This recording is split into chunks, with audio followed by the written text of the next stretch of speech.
and welcome back to the 5 Cent Cigar Newscast. I'm Leah Crowley. Thank you for joining us for our final newscast of the semester. Coming up this week, we have how URI is preparing for students post-Thanksgiving break and looking ahead to the spring semester. Plus, we have important local COVID-19 information and Roadie Sports Corner. Stay tuned.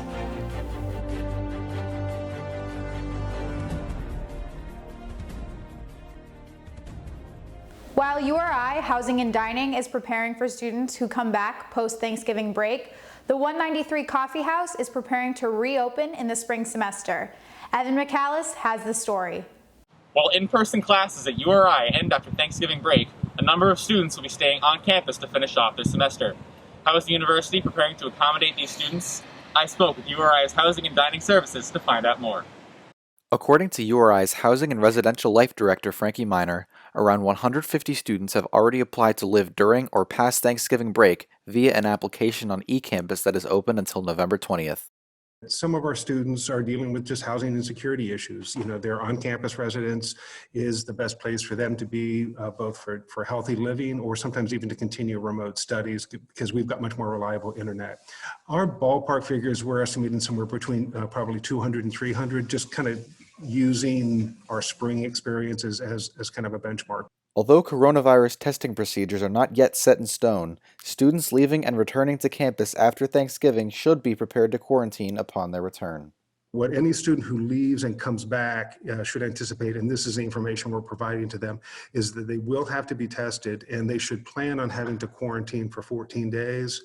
At this point, students should assume that they cannot test out of quarantine. There are some stipulations under some circumstances where people who are quarantined can take a series of negative tests and their quarantine period early. Right now, students are not included in that because we're kind of in a little bit, higher risk of transmission group. So at that point, we're still kind of waiting what the exact guidelines are. Students living on campus can expect all of their favorite dining locations to remain open during this period, although operating hours will likely be shortened. We'll still have, I think, at least one location that should be open till 9 or 10 o'clock. The dining hall itself will be open till 7:30. Ramsden will be open. We're trying to sustain a lot of the services because for those students that are still here, we want to ensure that they have options and that they can, use their meal plan and that they feel that they're being accommodated. With less students to feed, dining services will be closely monitoring the amount of meals served in an effort not to overproduce food. We don't want to take away from the students, but we certainly want to ensure that we're not overproducing or doing things that would be, frankly, negligent on the sustainability side of things. It's hard enough right now with everything else we're trying to manage.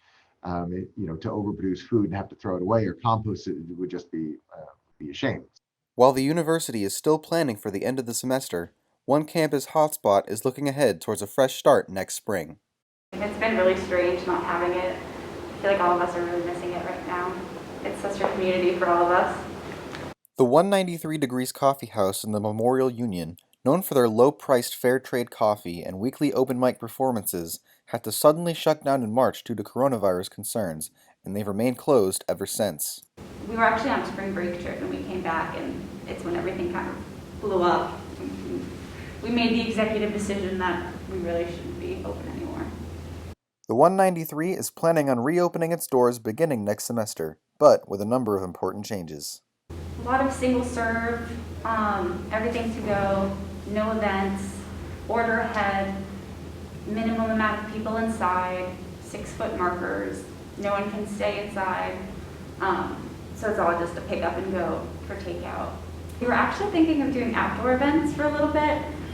I mean, we would still love to, but it's hard to social distance and figure out how to put the equipment outside and follow the right guidelines and make sure that we're staying safe. Although the staff is expecting limited hours and a drop in their monthly stipends, they remain dedicated to making sure there's a future for the 193. We are continuing to revamp the coffee house while we can because so many of us are seniors and we'll be graduating in the spring. So we just want to make sure that the coffee house can stay alive after we're all gone. And that's why we did so much hiring within this past month. and making sure that the machines are running properly, making sure that we have enough stock of everything. So we're ready, we're hopeful to open as soon as we can. Evan McAllis, 5 Cent Cigar News. And now, Nicole Wagner has more information on local COVID-19 positivity rates. Positivity rate among college students tends to be a bit lower than it is in the general population. And that's because in the general population, there are a lot of asymptomatic people who are getting tested, but there are also a lot of people who are getting tested because they have symptoms. Those who get tested after exhibiting symptoms are more likely to test positive, so the positivity rate in the town of Narragansett is higher than in the routine asymptomatic testing that has been conducted at URI, as people get tested after showing symptoms. Of the population of Narragansett, 32% have been tested. Positivity rates in Narragansett are 9%. Town manager James Tierney said 70% of the positive cases in Narragansett in the past 11 weeks have been from URI students living in the community. However, this number has decreased in the URI student Narragansett resident demographic. The case number went from double digits to single digits the reporting week of October 25th to October 31st, then dropped further in the reporting week of November 1st to November 7th. As for Thanksgiving, Wenzelkin said for those celebrating the holiday with those outside their household should try to keep windows open, weather permitting, social distance, and wear masks. It's going to be even more important around Thanksgiving, A, because of the case increases we're seeing now, and B, because people are going to be doing more traveling. We're trying to discourage traveling, but we recognize that this is a time of year when people typically get together with family and friends. Wendelkin reminded the community of the 3 W's before this holiday season to keep loved ones and the community safe. So that is, wear your mask, wash your hands, and watch your distance. Nicole Wagner reporting, 5 Cent Cigar News. According to URI's COVID-19 tracker, between November 9th and November 15th, there have been 103 positive cases with a positive test rate of 2%. And now over to Ania Khan Okan with your Roadie Sports Corner. The URI men's volleyball team were well on their way to a second consecutive national title when the coronavirus pandemic halted their season. For junior captain and team president Steve Costantino, not having a chance to defend their title was extremely disappointing. It was difficult, yeah. A lot of the guys, we generally take in a lot of new players. So for a lot of those players, they never got the proper send-off that I had my freshman year. And on top of that, we were in a good position to compete for the title again. So it kind of stung knowing that we weren't able to finish it. During the unprecedented time off, the players took it upon themselves to continue getting better and staying in contact with each other.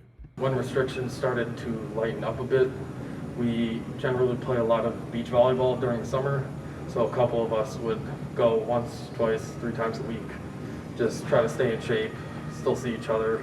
And when they returned to practice in September, their coach, Mike Holden, immediately saw the results. They didn't really miss a beat. A lot of the important players that came back were still in pretty good shape. Like many other sports teams on campus, practices look a lot different this year. Well, the school's allowing us to have a stable group for club volleyball for our sport of 10 players. So we have 10 players and the coaches in the building at one time, and then I have 2 teams, a B team and an A team. The B team comes in early. We do 10 players, we do some drills, we practice our 6-foot social distancing, masks on all the time, and we hand sanitize as much as possible. Once a team finishes, the other team comes in and the process repeats. Costantino says he has been impressed with how the teams are taking the various precautions. I think we've been handling it very well. We haven't had any issues so far, and I think that's a big part to following the protocols, whether we put them in for our team or the university put them in for us.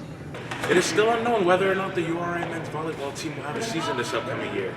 The National Collegiate Volleyball Federation is set to make a decision about the upcoming season between mid-December and mid-January. And it comes down to, will there be a national championships in April like there normally is? The national committee has to vote on it, and that's going to be based on nationwide numbers, because you'd be pulling schools, 128 schools from across the country. But with the virus worsening by the day, Holden believes there may not be a season this year. Unfortunately, I personally don't think there will be one. I can't see this getting to a low enough level, especially with recent spikes. Even if that goes on for another month, we'll probably pass that window of them giving the thumbs up to do a national championship in the spring. And I don't think even with a virus, with a vaccine soon enough, I don't think it would be implemented to any degree that it would make this safe. In the meantime, like the world has the past several months, the only thing the team can do is take things day by day. Reporting from Tutel West Gym, I'm Aniakon Okan, 5 Cent Cigar Sports. That's all we have for you this semester at the 5 Cent Cigar Newscast. Thank you for tuning in, and we will see you again in the spring. In the meantime, stay safe, Rhodey.